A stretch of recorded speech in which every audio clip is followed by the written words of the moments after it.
Students, हमने ये पढ़ा था कि अगर कोई ऑब्जेक्ट यूनिफॉर्म सर्कुलर मोशन में है, यूनिफॉर्म सर्कुलर मोशन में है, तो जो एक्सेलरेशन है, this is the centre of the circle, और ये कोई बॉडी है जो कि यूनिफॉर्म सर्कुलर मोशन में है, और जो एक्सेलरेशन है उस केस में it will be acting towards the centre of the circle, और इस एक्सेलरेशन को हम सेंट्रीपिटल एक्सेलरेशन बोलते हैं। सेंट्रीपिटल का मतलब सेंटर सीकिंग। कोई भी बॉडी अगर वो यूनिफॉर्म सर्कुलर मोशन में है, दैट मींस उसकी वेलोसिटी का मैग्नीट्यूड कांस्टेंट है। जो वेलोसिटी है उसका मैग्नीट्यूड कांस्टेंट है, लेकिन डायरेक्शन हर पल चेंज हो रही है। मैग्नीट्यूड इज कांस्टेंट, बट उसकी जो डायरेक्शन है वो हर पल चेंज हो रही है। तो डायरेक्शन में चेंज का मतलब velocity is changing every moment, because जो वेलोसिटी है वो वेक्टर क्वांटिटी है, उसके पास मैग्नीट्यूड भी होता है और डायरेक्शन भी होती है। And acceleration is change in velocity with respect to time.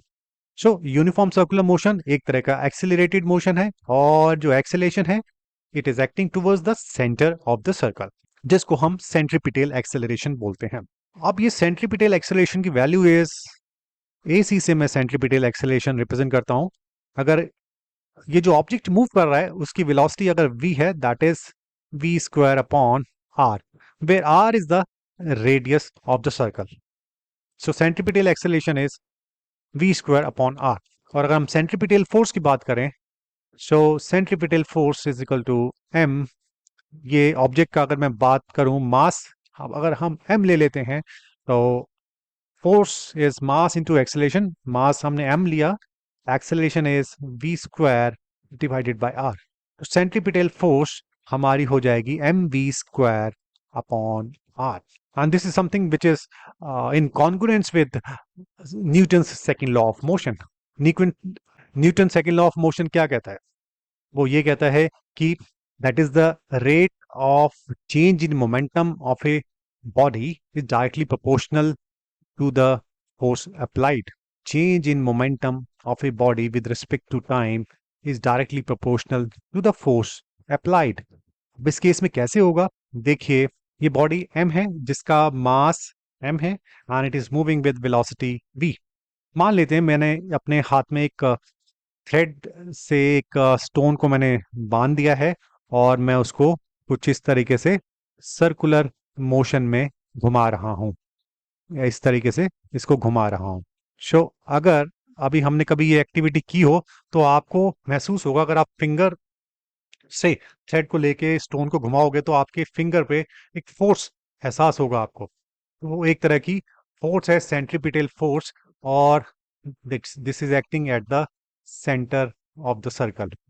अब एक चीज ये समझने वाली है, अगर एक मैं यूनिफॉर्म वेलोसिटी से इसको मूव कर रहा हूं, तब उस केस में क्या होगा? Momentum is the product of mass and velocity. Momentum vector quantity है, क्योंकि वेलोसिटी भी वेक्टर क्वांटिटी है। वेलोसिटी का magnitude is not changing, but direction is changing every moment. So direction is changing, तो वेलोसिटी में चेंज आ रहा है हर पल। दैट मीन्स मोमेंटम में चेंज आ रहा है हर पल with respect to time. So change in momentum with respect to time is the force. यही सेकंड लॉ कहता है। तो जितनी तेजी से अगर मैं घुमाऊंगा, मान लिया v1 वेलोसिटी से मैं थोड़ा बढ़ा के v2 वेलोसिटी कर देता हूं, और इसी वेलोसिटी से मैं अपने पत्थर को घुमा रहा हूं। सो वेलोसिटी में वेलोसिटी का मैग्नीट्यूड कांस्टेंट है, लेकिन हर पल घुमा रहा हूं, तेजी से घुमा रहा हूं, तो फास्ट चेंज आएगा। फास्ट चेंज का मतलब मोमेंटम में फास्ट चेंज आएगा। मोमेंटम में फास्ट चेंज का मतलब ये जो सेंट्रीपिटल फोर्स है वो ज्यादा एक्सपीरियंस होगी, और आपको लगेगा आपकी उंगली में ज्यादा फोर्स लग रही है। जैसे ही आप स्पीड बढ़ाएंगे रोटेशन की, तो आपको अपनी उंगली में ज्यादा फोर्स का एहसास होगा। So this is something in congruence with Newton's second law of motion. खैर, जो अभी हमने ये देखा, जो सेंट्रीपिटल फोर्स है that is equal to mv square upon r। अब इसी की हम बात करते हैं। कार हॉरिजॉन्टल रोड में है जो कि सर्कुलर मोशन में है। दिस इज अवर कार, ये हमारी कार है जो कि सर्कुलर मोशन में है।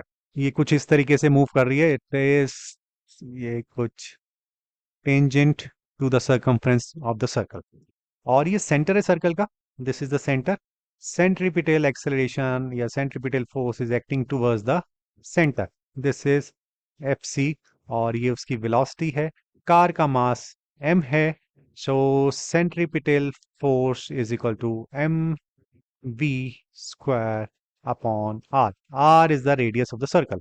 ये जो रेडियस है सर्कल का, इसको हमने r ले लिया। अब ये सेंट्रीपिटल फोर्स कौन प्रोवाइड कर रहा है? उस केस में तो, इस केस में तो मेरे हाथ में स्ट्रिंग थी, स्ट्रिंग की टेंशन की वजह से ये हो रहा था, लेकिन इस केस में कौन प्रोवाइड कर रहा है? तो थोड़ा वाइडर व्यू लेके चलते हैं। मैंने इस तरीके से कार हमारे सामने आ रही है, स्क्रीन से बाहर आ रही है, इस तरीके से अज्यूम कीजिए। चलिए पहले इस तरीके से देखते हैं। जो उसका वेट है, it is acting downwards, mg, weight is acting downwards. जबकि नॉर्मल रिएक्शन जो कि टायर्स और सरफेस के बीच में होगा, मैं यहाँ पे ले लेता हूँ, वो कि अपवर्ड हो रहा है। normal reaction is upward and weight of the car is acting downwards. This is the weight of the car and this is normal reaction. So vertical direction में कोई movement नहीं है, तो हम ये कह सकते हैं normal reaction is balanced by the weight of the car, या weight of the car is balanced by normal reaction between the tires and the surface of the road. अब ये चूंकि सर्कुलर मोशन में है, तो कौन सी फोर्स जो इसको एक तरह की सेंट घुमा रही है? तो अगर हम बात करें इसके टायर्स और रोड के बीच में जो कांटेक्ट फोर्स है, वो frictional force, frictional force F small F, ये frictional force it is acting towards the centre of the circle, जो कि इसको घुमा रही है। सो frictional force is responsible, friction force between the tires of the car and the road, which is in contact with the tires, is responsible for moving a car in a circular motion. So this frictional force, अगर हम बात करें, this frictional force is responsible for circular motion of the car. तो मैं इस तरीके से इसको लिख सकता हूं। अब फ्रिक्शनल फोर्स किसके बराबर होती है? और ये जो frictional force, that is equal to coefficient of static friction times normal reaction. Coefficient of static friction जो टायर और रोड के सरफेस के बीच में कांटेक्ट है, उसकी वजह से लग रहा है। टायर की जो मूवमेंट है, इट्स नॉट समथिंग ऐसे नहीं हो रही, टायर की मूवमेंट आगे की तरफ हो रही है। तो कोफिशिएंट ऑफ स्टैटिक फ्रिक्शन की हम बात कर रहे हैं। टायर की मूवमेंट ऐसे ऐसे नहीं हो रही, टायर की मूवमेंट आगे की तरफ हो रही है, स्क्रीन से बाहर आ रही है car. So coefficient of static friction हम लेंगे। अभी हमने बात की जो हमारा n है, that is equal to mg।